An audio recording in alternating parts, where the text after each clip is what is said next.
Drafting with Numot.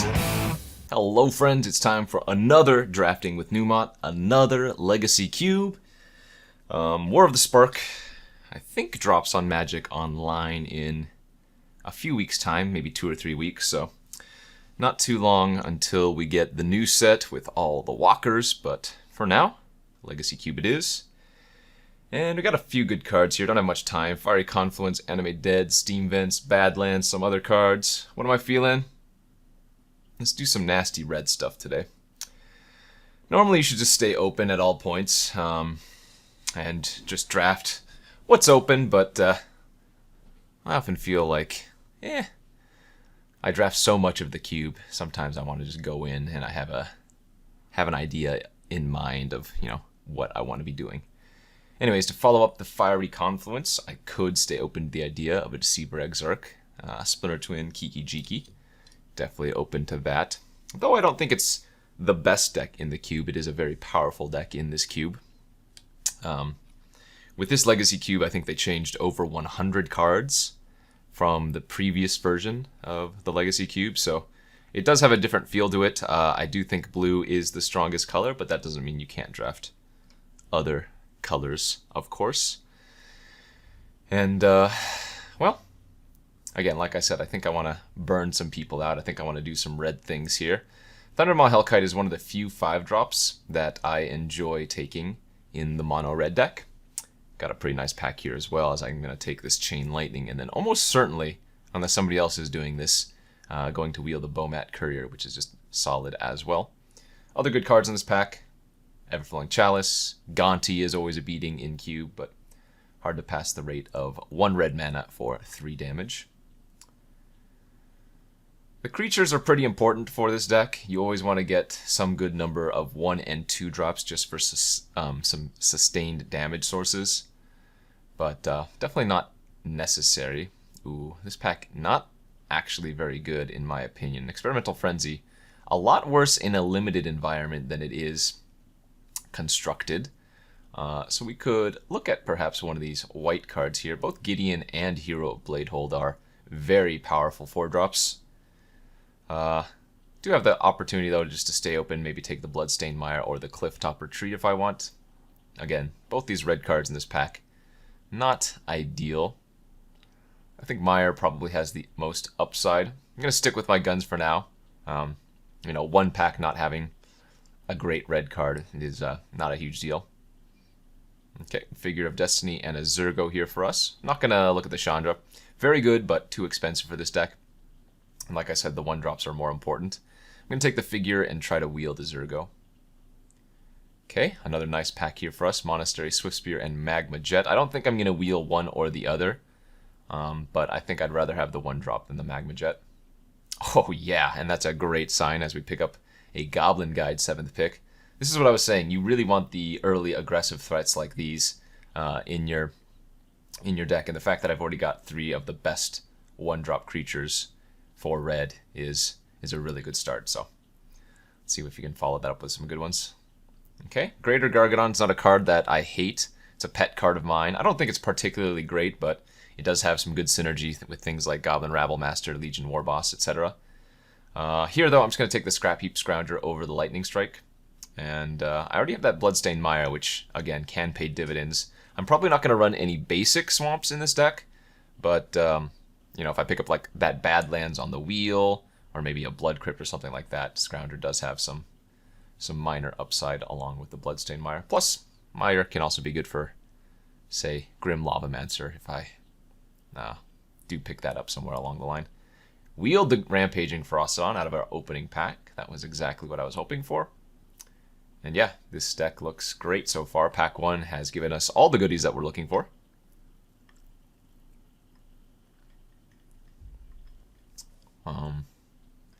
Quality 1-drops. Some good burn already. I think the only real card I lost out on is the Magma Jet. But who knows, we might even wheel that card if we're lucky. Burst Lightning, not a bad pickup as well. Red Cap's fine. I'm never highly impressed with it in cube, unless you're doing some value shenanigans. Maybe you pick up a Recurring Nightmare with the Meta Murderous Red Cap, but otherwise, not very exciting. So far for... Oh yeah, there's that Bowmat Courier. Dragon Skull Summit as well, but more important for me to pick up the 1-drop, I think. Boom.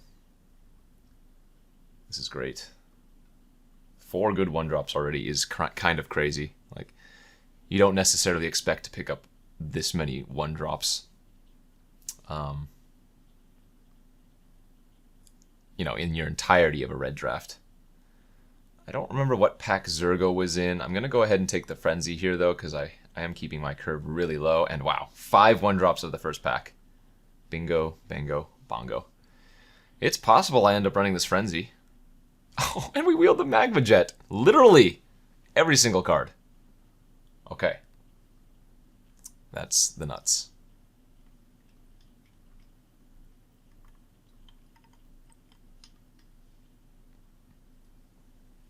All right. Moving into pack 2, and we have, I'd say, 4 good picks in this pack. Grim Lavamancer, Mutavault, Jite, and Incinerate. Pretty hard to pass the Jite. This card is just backbreaking, especially against any creature deck.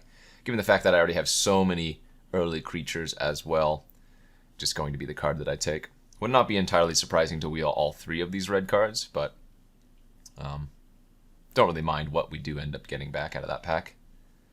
Jite just a little bit too good, though. Another good card to pick up would be Smuggler's Copter. I think that's another really solid aggro card. Doesn't have to be mono-red based, but in any aggro deck in this format, something like Smuggler's Copter does a lot of work. They're a very powerful pack here. Sneak Attack, Show and Tell, but we'll just take the Rixmati Reveler. Again, some more higher upside for us getting some random black splashes, although I think the Badlands and the Dragon Soul Summit are both gone now, so this might just be a 2-2 for 2 that rummages. But with both Rixmati and Scrap Heap, there is like a small incentive to potentially run 1 black source. Okay, Dismissive Pyromancer or Scalding Tarn. Again, nothing too exciting here. I think the Dismissive Pyromancer is extremely replaceable, so let's take the Tarn here. This will also be nice if I end up getting that Blood Crypt, for instance. Hellrider's a good one. With as many cheap creatures as I have, that is not a bad card to take. Mimic Vat, the only other consideration there. I might end up putting the Frenzy in the sideboard for now. Again, much less broken in this type of format than Constructed, but could potentially still find a home. Firebolt, Chandra's Phoenix, or a Wasteland. Wasteland's not terrible, don't get me wrong, but I don't think it's as good here as in other cubes that it's been in. I think I'm still going to take it here over either of the red cards, though, just because I'm expecting both the red cards to wheel, so that's a fine pickup. I would say right now I'm leaning towards 16 lands, but with Wasteland and maybe the wheeled Mutavault, I end up running 17, as 2 of them are effectively spells in that scenario. Alrighty, here we have pick number 6, and boom, there's that Blood Crypt, and there's a Pia Nalar. Gonna go ahead and take the Blood Crypt here. If I just had Scrap Heap Scrounger, I'd probably take Pia, but now that I've taken the Rixmati, I'm also gonna just take the Blood Crypt. Good little pickup there.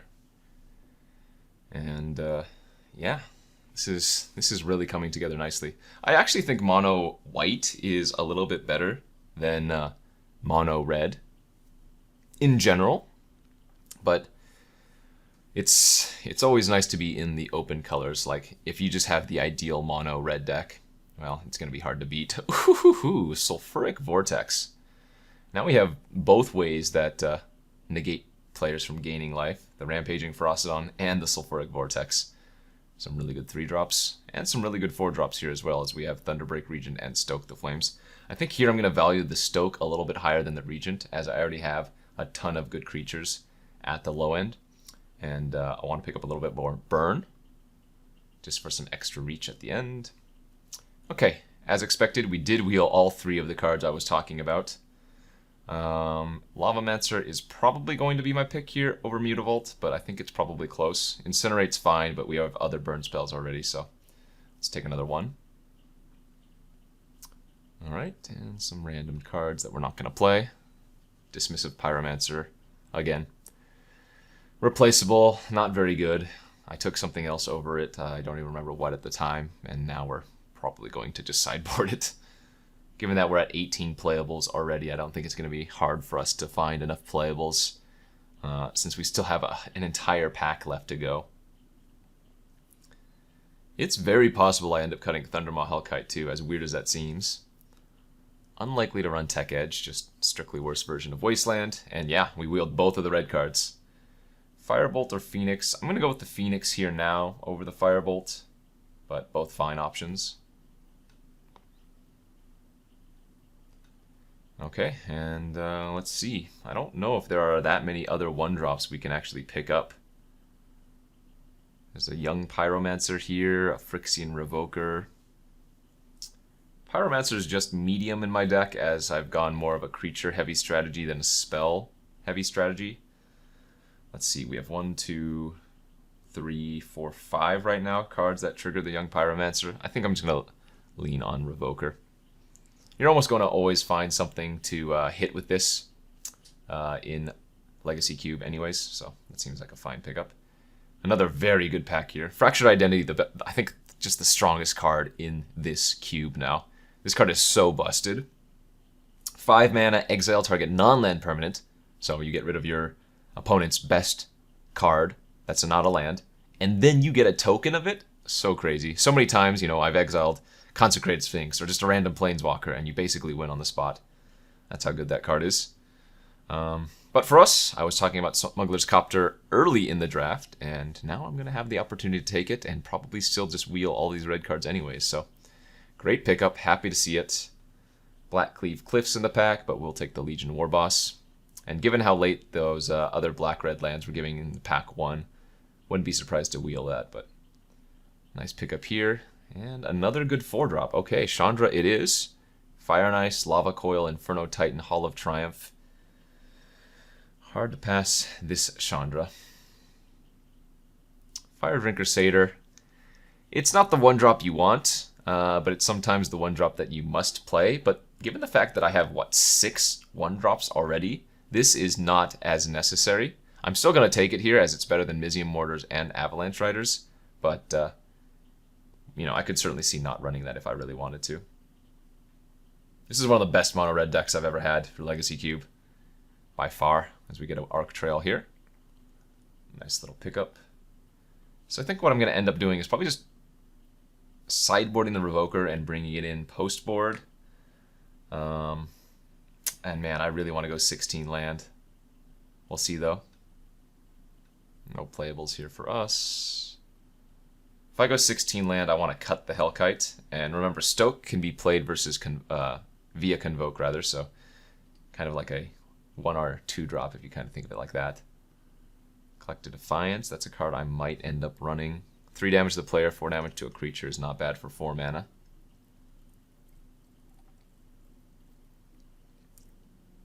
And honestly, that might be my deck right there. These 24 spells and 16 land. I think we probably still want the Wasteland. Double Fetch, good for Lavamancer. Also finds our Blood Crypt, which is good for Reveler, plus Scrap Heap. Young Pyromancer Wield. I'm going to take it. Are we going to play it? 1, 2, 3, 4, 5, 6, 7. It became a little bit better, but I don't think it's good enough. Although the nice thing about Young Pyromancer, as it is, or it does often have a large target on its head. Oh man, just some more good cards here. Firecraft and Arbiter, or Abbot, whatever. Let's go with the uncounterable spell, I suppose. Another black mana source, great. And that is... This is like the ideal mono red deck. Could even cut the Chandra's Phoenix. Might just be my worst creature at this point. This is a crazy good deck.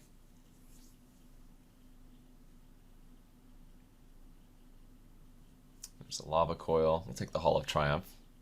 Doubtful to play it, but yeah, as you can see, red was just beyond open. Even though I went into the draft kind of forcing it, it just happened to be that it was also the open color, so sometimes you get lucky. Imperial Recruiter. Yada yada. Irrelevance. Irrelevance. And there you go. 24. Let's get the Cliffs. Let's get the Crypt, Myers, Scalding Tarn, and Wasteland. Add ourselves 11 basic mountains. And ladies and gentlemen, let's go crush our opponents.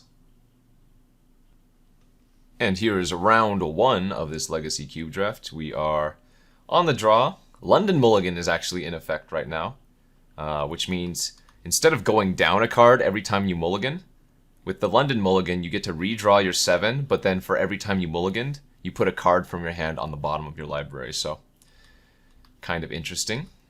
Opponent on a green deck. Fortunately for me, I do not have any burn in my opening hand. No Chain Lightning, no Burst Lightning. But hopefully this hand will get there. If my opponent ramps out too quickly, we might have an issue. But looks like they don't have anything there. I'm going to go ahead and just play the Rixmati out here on turn 2. And I'm going to discard, I think, Stoke the Flames. I want to just find some lands. And even though Stoke the Flames is a great removal spell, burn spell, I think I have enough burn in my hand already that I just want to get rid of that and make sure I try to hit a land. Treetop Village from the opponent. As we draw a Scrap Heap Scrounger. Okay. I'm just going to attack for 2 here and then play the Rampaging Ferocidon.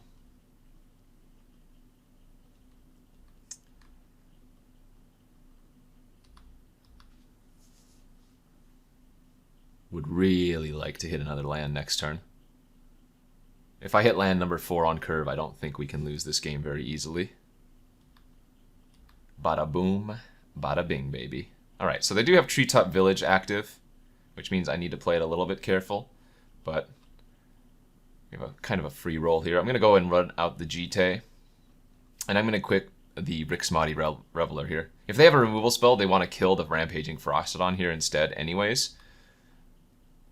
So by equipping the Rixmati, that gives them 2 targets that are kind of annoying for them. This is great. If they're just going to animate Treetop Village and block Rixmati, I get to kill both their Treetop Village and their Elvish Mystic.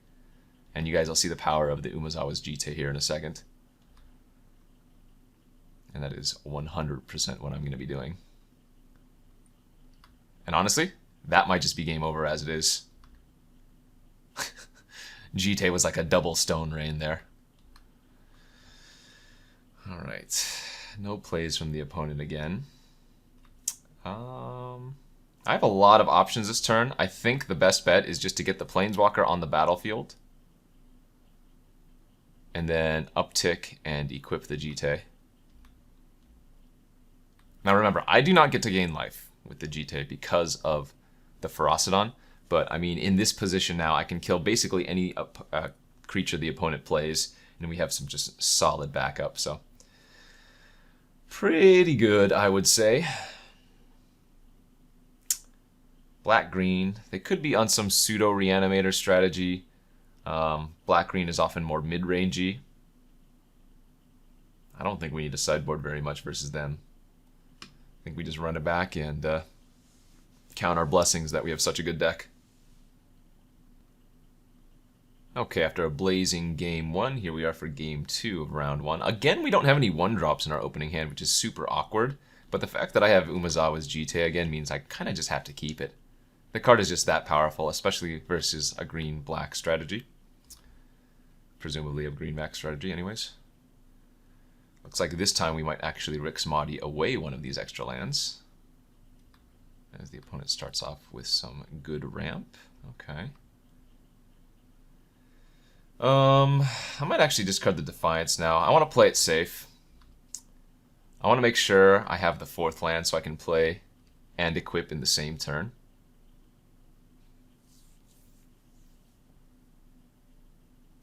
Arc Trail would have been another amazing draw here. Opponent has access to 5 mana. This is no walk in the park, yeah. And there goes a Lily. Okay, upticks her, bins an Underrealm Lich in a land, gets a 2/2 zombie. Yeah, and just like that, we kind of have a problem.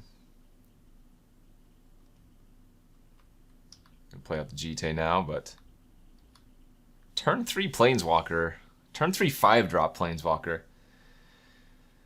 Not ideal, and if they just reanimate Underrealm Lich here, for example, it's going to be a hard uphill battle pushing through that. Do I have any burn, perhaps, that I should have sideboarded in? Some extra burn? I mean, we're not bringing in the Pyroclasm. I guess I could have just brought in the Revoker to turn off one of their mana dorks, but that seems pretty bad. Well, if we do go to a game 3, the Revoker comes in because we know they have multiple elves and the Liliana, though. Collective Brutality, kill my Grim Lavamancer, and gain 2 life. Okay. Followed up, ooh, with the Reclamation Sage on the Umezawas, and that is probably just game over. I cannot deal with the Lily now. She has way too much health. They just binned a Wormcoil Engine, so they get to reanimate that next turn as well. Yikes, that is quite the curve from the opponent. And yeah. I mean, I have the Vortex for the Wormcoil, it's just I'm behind. So I'm going to go ahead and just scoop this up. I do not think there's really a way to win that game. Even though scooping at 15 with so much action in my hand is awkward, I think it's a time saver here. So let's bring in the Revoker. Maybe just cut the Collective Defiance. And yeah, hopefully the opponent doesn't have a turn 3 Liliana, / I draw some of my opening burn, / one of my 1-drops would be good in opening hand. Let's go to game 3. For game 3, we will be on the play, of course. And a Slam Keeper. A little bit land heavy, but I have a 1-drop and turn 2 Umezawas. Also, if the opponent just leads on, for example, you know, Treetop Village, I can Wasteland them turn 1. Woohoo! Called that one. But now I have a decision. I can Wasteland, which is not terrible, or I can just play the GT and then Wasteland next turn. I think I'm going to go with that. It's more mana efficient. And the opponent might not necessarily play anything here, although I would guess that they do have at least some creature. Okay, just a Rampant Growth. Too many lands is not good here for us. Turns out Wastelanding would have been pretty good. At this point, I'm going to actually kill the Bayou to kill their dual land. Even though this still leaves them with a green and a black source, I think I like this play a little bit more. I need to draw some more sustained threats, though, because right now I'm not confident in our position, knowing that they have like Reclamation Sage in their deck.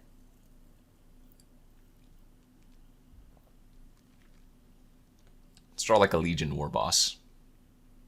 Or Ferocidon or something. I think one of the few red cards I don't have is like the Koth. I don't have Koth with the Hammer in this deck.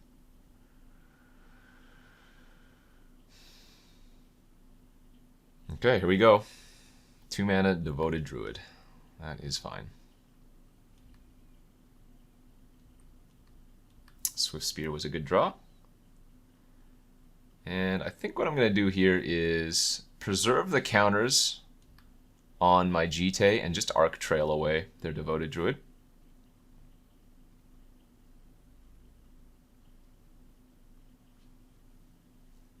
Yeah, Swift Spear was a really solid draw there.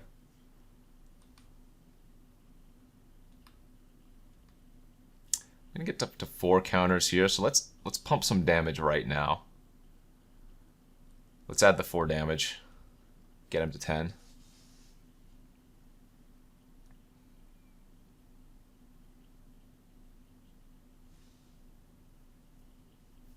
Okay, land number 4 for the opponent.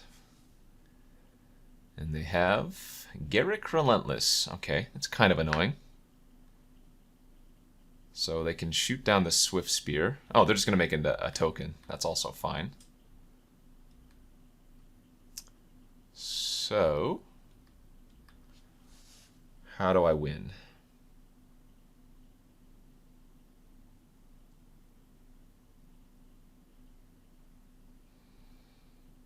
Copter was a good draw. I want to go for the 2-turn clock here, so I think I'm going to shoot their wolf.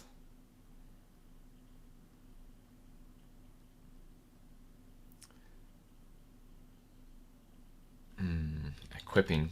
Equipping is so good here. Equipping to the Swift Spear and getting in for 5 is kind of big game. I think that's probably a little bit better. And we're going face.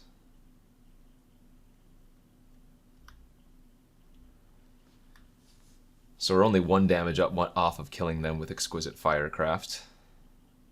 The Garrett can now shoot down the Lava Mancer, but I think that's not the worst.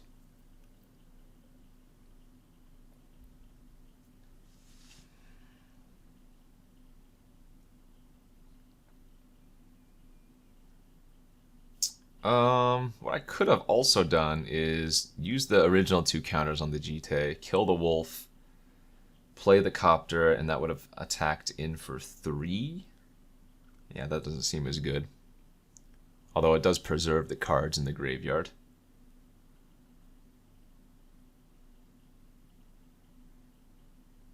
Okay, so they are going to fight the Lava Mancer. That makes sense.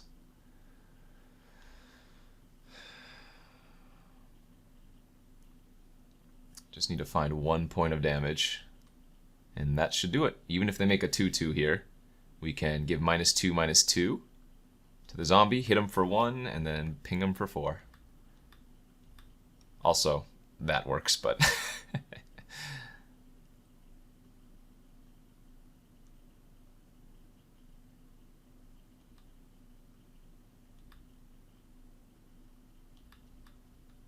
Gets 2 more counters on that. And let's deal 6 to their face. Easy, baby, a GG. Our deck's insane. Let's see if we can rattle off 2 more wins. For round 2, I have wisely decided to win the die roll. We will play first, and we're going to keep. Not very threat dense, as I just have a Lava Mancer, but Magma Jet can scry for some business spells, and hopefully our opponent's like playing a green-based ramp deck, and then we can just kind of shoot down their creatures. Tundra Ponder, though, is worse. I think they're probably playing more of a control deck, although that might not necessarily be the case. Bomat was a very good draw, and you want to make sure that you fetch your Blood Crypt immediately so that the Bomat doesn't eat it. I'm going to go ahead and just Chain Lightning their face here as well. Start getting cards out of my hand. As they have a Tithe Taker. What the heck? Who has that? Oh, that's annoying. So, I'm going to Magma Jet on upkeep to scry. Ooh, those are all pretty good. But I don't think we need the Goblin Guide anymore. I'm going to top the Vortex for sure. And then we'll shoot down the token with the Lava Mancer. Get in again with the Bomat. We're hoping that this Bomat doesn't die very quickly. Tithe Taker eating effectively 2 removal spells there was pretty bad news for me, but so be it. Let's go to combat. They could have like a Condemn here.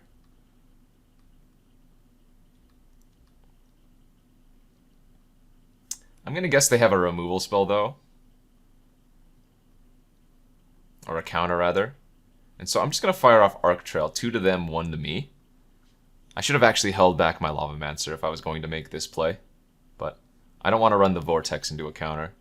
So let's just do one of these random burn spells. As expected. And we need to leave... Well, no, I guess this makes more sense, leaving the those 2 cards in the graveyard because now I can Firecraft without getting it countered.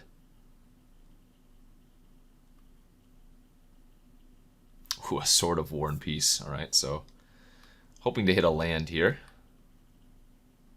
Beautiful, because now I can shoot this down. Play out the Vortex. And now the sword is not as much an issue because they can't gain life.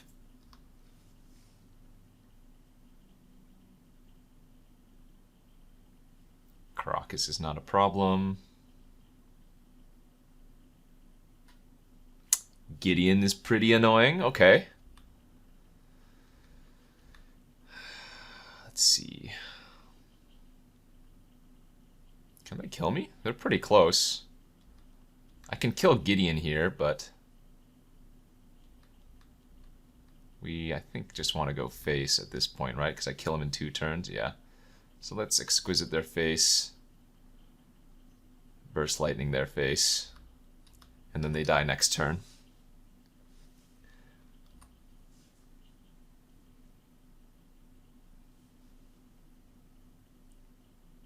Alright, they're going to make Gideon a creature. That doesn't do anything. I imagine they're going to equip Sword.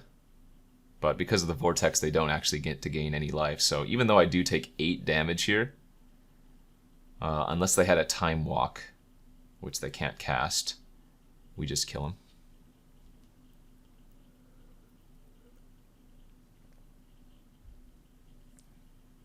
Sure, you can sack a clue.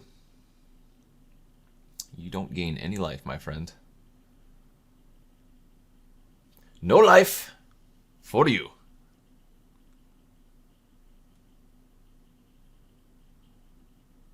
Good old Vortex. Pretty glad I decided to play around that counter. Caracas, Rashadan Port, and a Tundra. Could bring in the Tectonic Edge. Definitely bringing in the Revoker versus them. And I actually kind of like bringing in like the Avalanche Riders versus Mono Red as well. Oh, sorry, not Mono Red. Blue White Control. Seems like the Arc Trail can be a cut. Seems like the Defiance can be a cut. And we can swap out 1 mountain for Tectonic Edge, I think is okay. And then let's go to game 2. Okay, here's game 2 of the second round. On the draw, not a great hand, but certainly a keepable hand.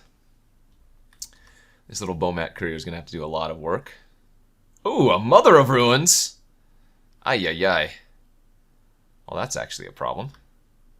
Kind of. Not really. I don't think they're blocking here. And the Jite actually deals with the Mother of Ruins, because, well, yeah. Artifacts, colorless. It's pretty funny we actually get to keep attacking in with the Bomat Courier. Windburst Kites is a little bit awkward in their deck.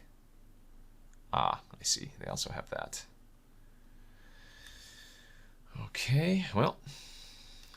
Jite pass.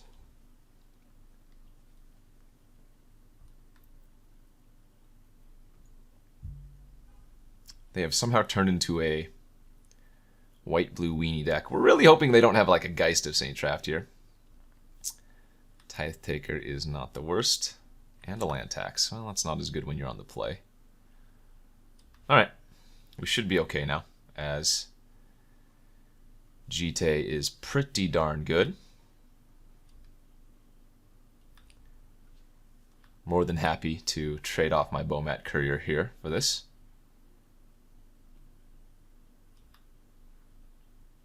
Alright, put the 2 counters on the Jite. Let's start off by killing the Mom. And do we want to finish off the Tithe Taker? We don't necessarily need to. Sorry, the Thraben Inspector. We don't necessarily need to. But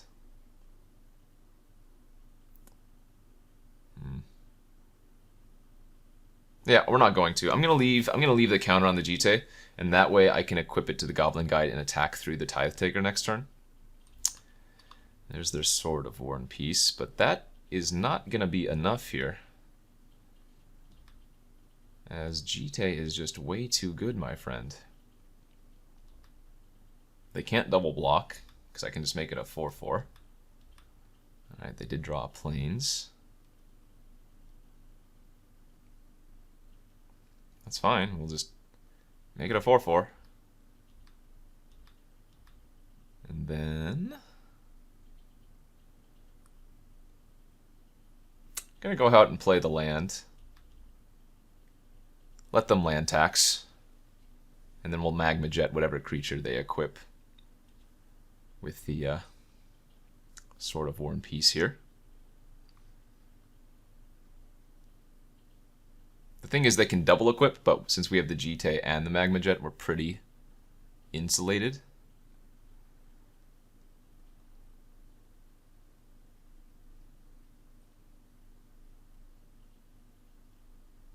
Days. Oh! Alright. Well, that gets me pretty good then, doesn't it? Fair enough. Did not play around a days. Alright, well, in this case, we'll go ahead and kill off the Thraben Inspector. And now I might actually lose. Because they get to gain 6 life here. It's not about the damage that I'm going to lose. Wow, I didn't play around the days and I'm going to get punished. It's about the life they get to gain. Holy smokes. That's crazy. Alright, chain lightning their face.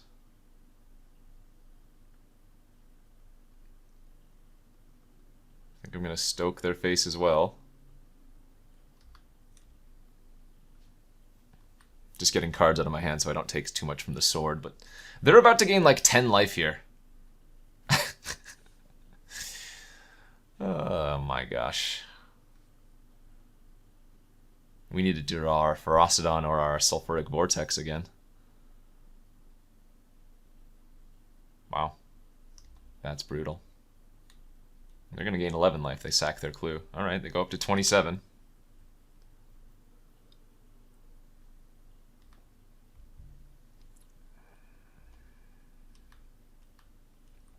Upkeep, probably tap one of my lands. Which is not super relevant here, but dear lord. Oh, they didn't. Okay. Yeah, it's forcing the damage, I suppose.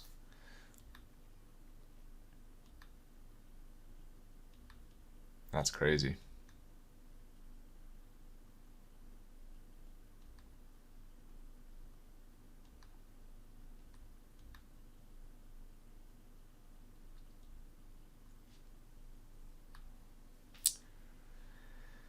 Down to 23.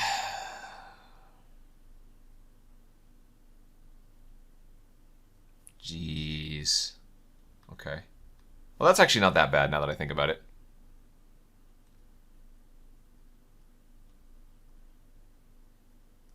Because I can just kill whatever one attacks. But...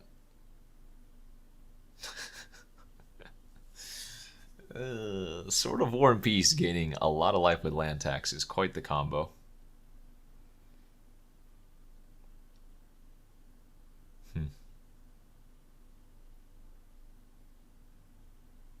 Yep.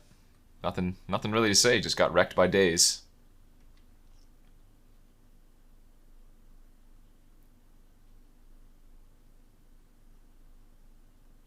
They could be sitting back here. Like, I can't attack into a Sword of War and Peace, so... Slightly awkward play from the opponent that they're letting me get more counters on the Jite. Not that I'm going to complain, I guess, but... Tectonic Edge. Alright, at this point it's... a little bit too hard, I think. I mean, I'm not dead, but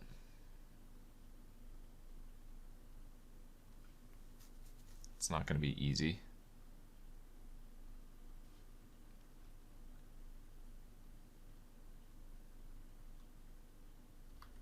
I end up taking 4 here. They gain, once again, a lot of life. And all they need to do is leave that creature back to block, and I can't do anything anymore.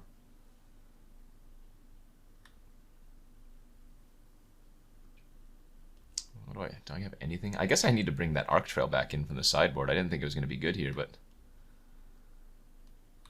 apparently it would have been good earlier. 28 life from the opponent. I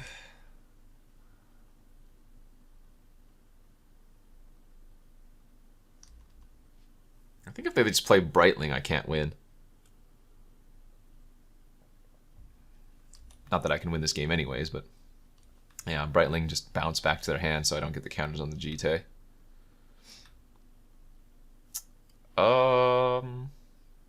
Okay, that actually kind of works. Copter blocks for a turn.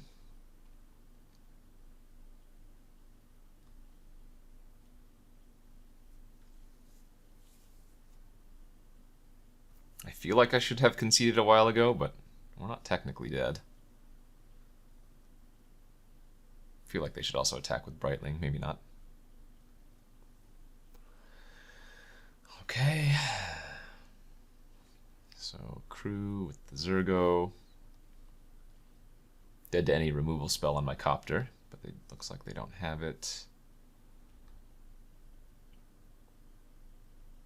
Yeah, we'll go ahead and loot.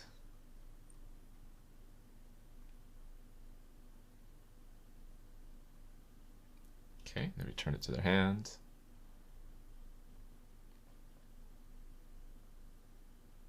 Do I have to let the damage happen here? I could save my Copter. I guess we're supposed to do that. The only problem with saving my Copter is that they get to then play Brightling and equip it, which I don't think is a winning scenario for us. Unless they already played their land and I'm totally wrong here, but I think we're still just kind of dead. Seems like playing Brightling and equipping when I have no cards in hand is kind of safe.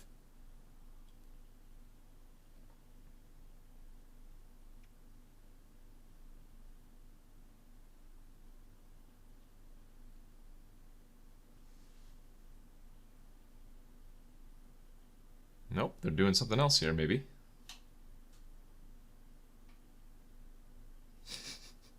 Oh, the decisions.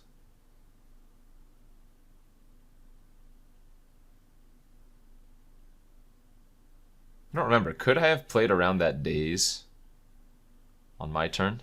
It's possible I could have. Well, we're certainly going to think about it for the next game. Alright, OP, what you going to do? There indeed is the Brightling. Equip as expected.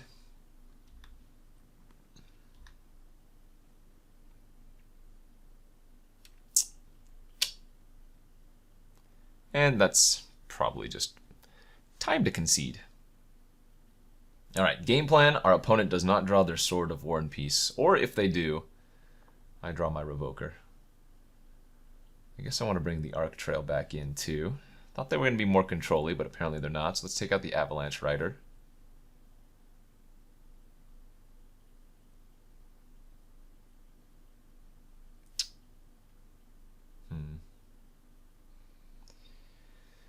Alright, and let's be on the play for Game 3. Here we go.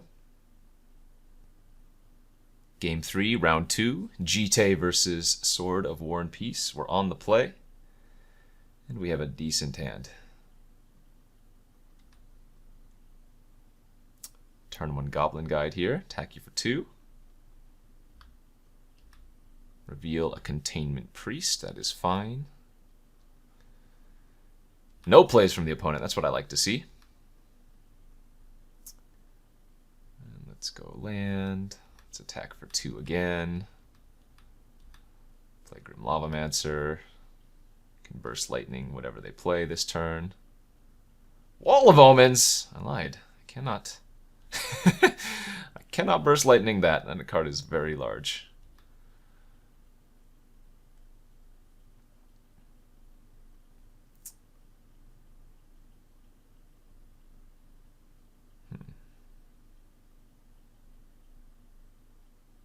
I think I'm just going to leave it on the battlefield. I think I'd rather save my stoke for their more relevant creatures. Although that would have got in for 2 damage is the thing. So here they are holding up Containment Priest. Let's go get our Blood Crypt. I guess in this scenario, I am supposed to fire this off. That's 4 damage to the face gone now. The thing is, I want to bait out the Sinister Sabotage if they have it here, because that means I get to now resolve my Hellrider.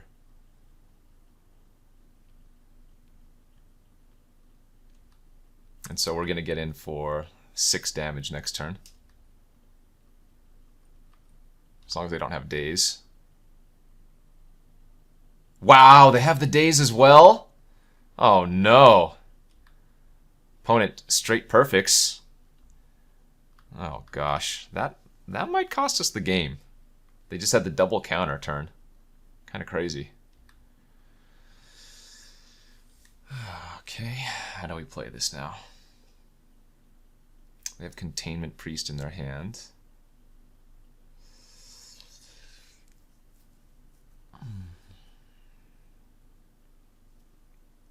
That was brutal. Absolutely brutal.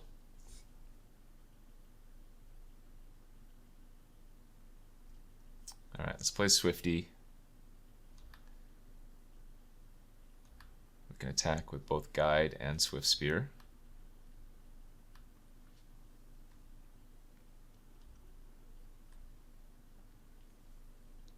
They flash in the Priest, yes. I bolt the Priest. And now we can finish off the Wall of Omens if they block with it.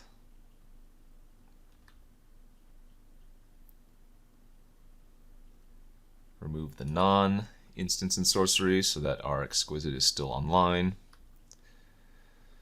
I'm glad they have Ravages in their deck, though. That card is very, very much dead here. So they play a Mentor of the Meek. Okay. Legion Warboss. Not bad. Not bad at all. Alright, let's go. Let's lead with the Warboss. Go to combat. Let's shoot their Mentor. Now making our Firecraft counterable again, but do get in for 3 points of damage because presumably they just eat the Goblin. So they have a Ravages and an Island in their hand.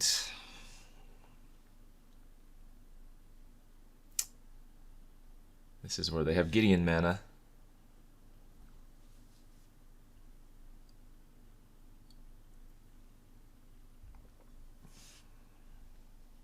Speak of the devil and he shall appear. Ooh, that's nice. 2, 4, 6, 7, 8, 9. Okay. How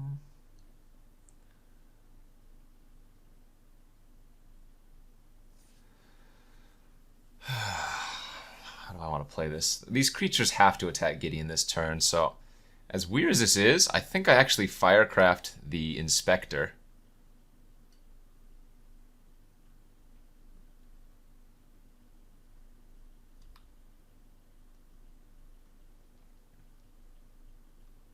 Draw them Rashad and Port.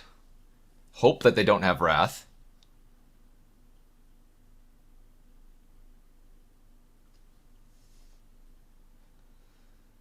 Because if I don't Exquisite Firecraft the 1/2, then they get to eat my Grim Lava. Well, no, that's not true because I have the Warboss I could have pumped.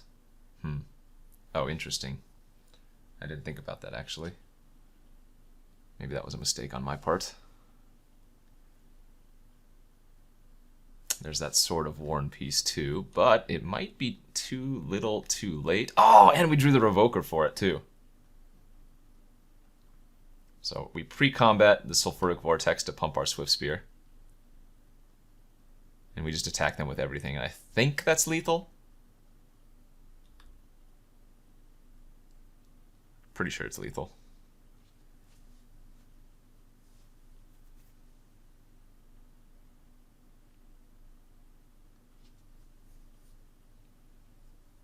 Scary game. Oof. Man, that daze and sabotage. Ugh. I figured they might have taken out the daze on the draw, but they didn't, and they got me good. But we are now 2-0. Let's see if we can convert into a trophy. Alrighty, the finals with our mono red deck. We are on the draw, and our hand seems reasonable enough. A little bit land heavy, sure, for a 16 lander, but Rixmati can pitch one of them away. Should I want to. Opponent on a mulligan to 6 over there, it looks like. Oh, and a little GG off the top. Why not? Let's get in for 2. Gilded Lotus. That is not a land, so you will not be drawing it. Oh, what? Fatal Push. You are a rude, lewd dude. Oh, but a Bitter Blossom. Okay. I can get behind that. Let's Rix. Let's discard one of these excess mountains. Draw Jite is pretty nice. So even though Bitter Blossom gives them a very large supply of blockers, oh, and the arena, they are damaging themselves quite nicely for us. Okay. Now their game plan is just, I guess, to beat me before they burn themselves out. Just trying to help, the opponent says. Classic. Lavamancer and Jite hit the battlefield.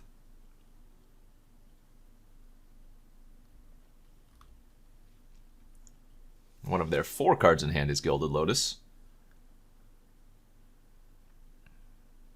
So next turn, could Arc Trail away their tokens and then go for the equip.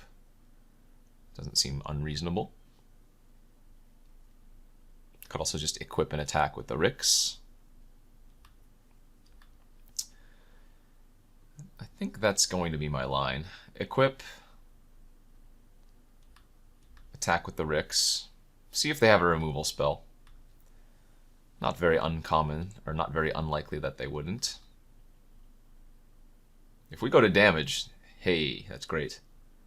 Getting counters on the Jite kills future tokens. But it looks like they have a Malicious Affliction, so be it. And let's play the old Zug Zug and pass.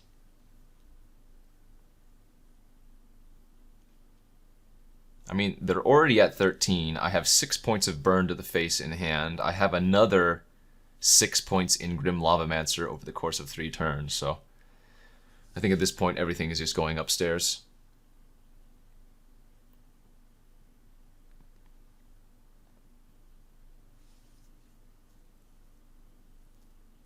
Never my Grim Lavamancer. Alright, that is good for you.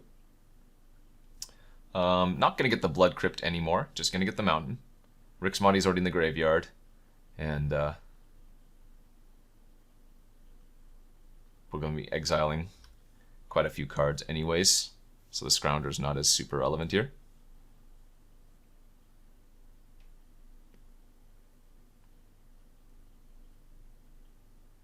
Okay, looks like they're going to attack with 1 token.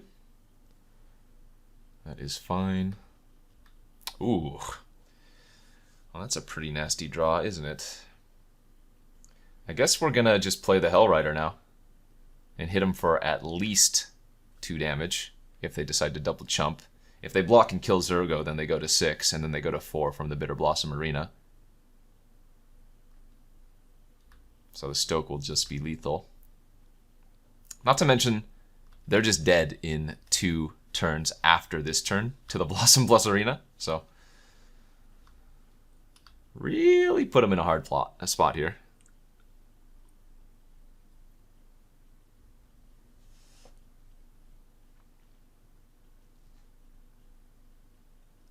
And they will scoop it up. All right. Grixis Hurt Myself is the theme of their deck.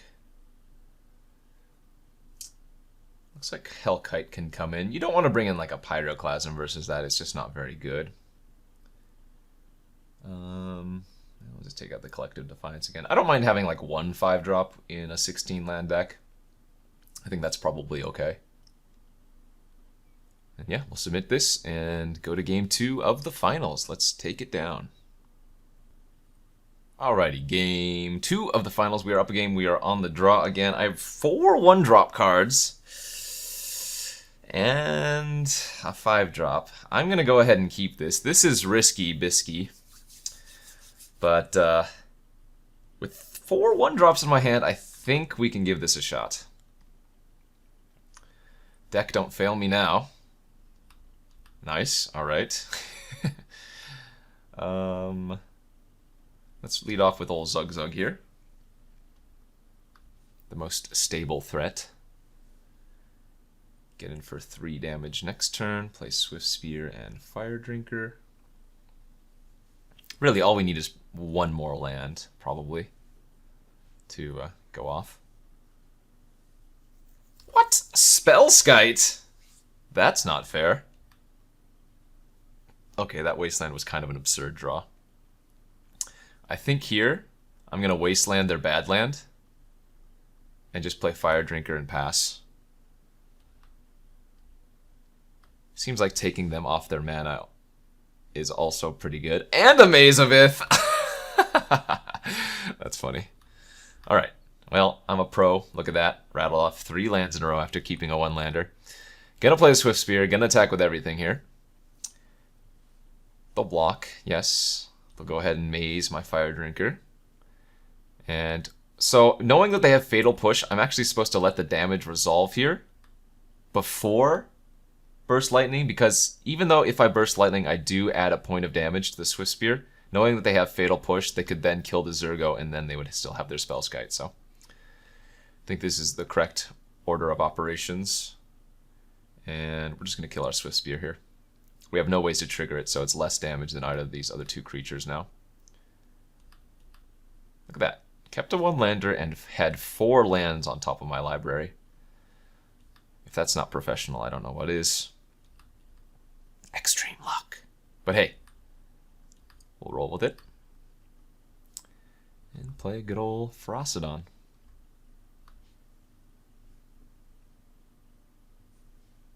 Pass from the opponent. Okay, alright, alright. I don't need that many lands off the top of my library now. Don't get me wrong.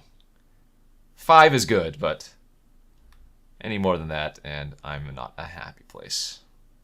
I'm gonna go ahead and fetch the Blood Crypt here. Gonna go ahead and pay life as well, just to double pump, since we're not doing anything else anyways.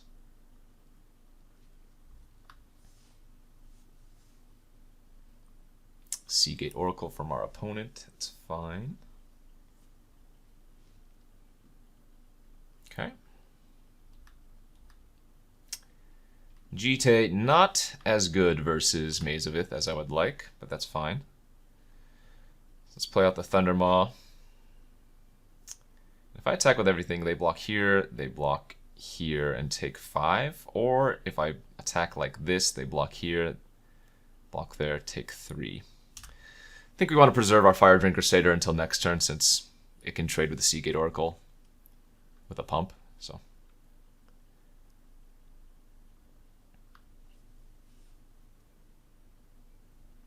okay, Underground Sea. This unlocks Damnation mana if they do have that. Let's see if they have it though.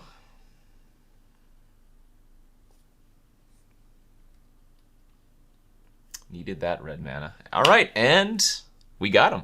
3-0 with, well, what began as a forced mono red deck. Don't get me wrong, it was a forced mono red deck to begin with, but red was just very, very open, so as a result we ended up with, again, like I said, one of my best ever mono red decks in this Legacy Cube. Hopefully you guys enjoyed this. Don't forget to check out all of the other content here on the MTGO Traders channel, and we'll see you guys next time. Thanks for watching.